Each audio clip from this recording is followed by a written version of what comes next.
बहुत समय पहले की बात है। एक सुंदर और समृद्ध राज्य में एक दयालु राजा रहते थे। उनके पास दो रानियां थीं, लेकिन किसी ने भी उन्हें संतान का सुख नहीं दिया। राजा का मन हमेशा न्याय और पराक्रम में लगा रहता था। राज्य के किनारे एक छोटे से गांव में नदी के पास एक मोर और मयूरिनी का जोड़ा रहता था। मोर अपने साथी मयूरिनी से बहुत प्रेम करता था और उसकी हर इच्छा पूरी करने की कोशिश करता। मयूरिनी चालाक और विदुषी थी, जबकि मोर सरल और विश्वास योग्य। एक दिन मयूरिनी ने मोर से कहा, प्रिय, रोज एक जैसे बीज और फल खाते खाते मेरा मन ऊब गया है। आज कुछ ऐसा लाओ जो स्वादिष्ट और अनोखा हो। मोर जंगल की ओर चला, पर उसे कुछ विशेष नहीं मिला। थककर वह तालाब के किनारे बैठ गया। तभी एक बाज आया और बोला, मित्र, क्यों उदास बैठे हो? मोर ने सारी बात बताई। बाज ने कहा, मित्र, मेरे घर में कुछ बीज और फल हैं, ये लेकर जाओ। मोर प्रसन्न हुआ और बीज लेकर लौट आया।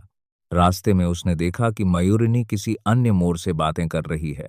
मोर चुपचाप लौट आया, लेकिन उसका मन दुखी था।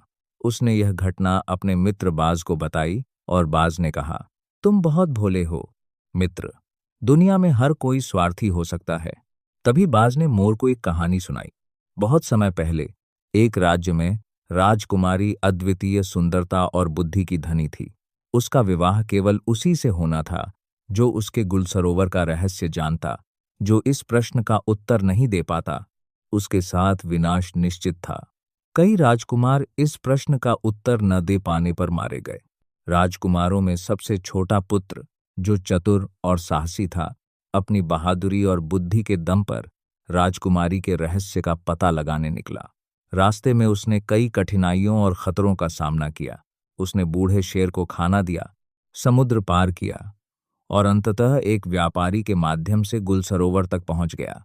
जब उसने गुल और सरोवर की कहानी जानी, तब उसे पता चला कि यह प्रश्न केवल एक साधु द्वारा रचित रहस्य था। राजकुमारी ने कभी स्वयं इसका उत्तर नहीं जाना था, पर उसे यह प्रश्न पूछने की सलाह दी गई थी। राजकुमार ने साहस दिखाया और गुल सरोवर की कहानी जानने के लिए अपने प्राणों की बाजी लगा दी। इस तरह उसकी बुद्धि, साहस और धैर्य ने अंततः उसे राजकुमारी के रहस्य तक पहुंचाया। इस कहानी से यह सीखने को मिलता है कि सच्चा साहस, बुद्धि और धैर्य ही कठिनतम रहस्यों को खोल सकते हैं, चाहे कितनी भी कठिन शर्तें क्यों न हों।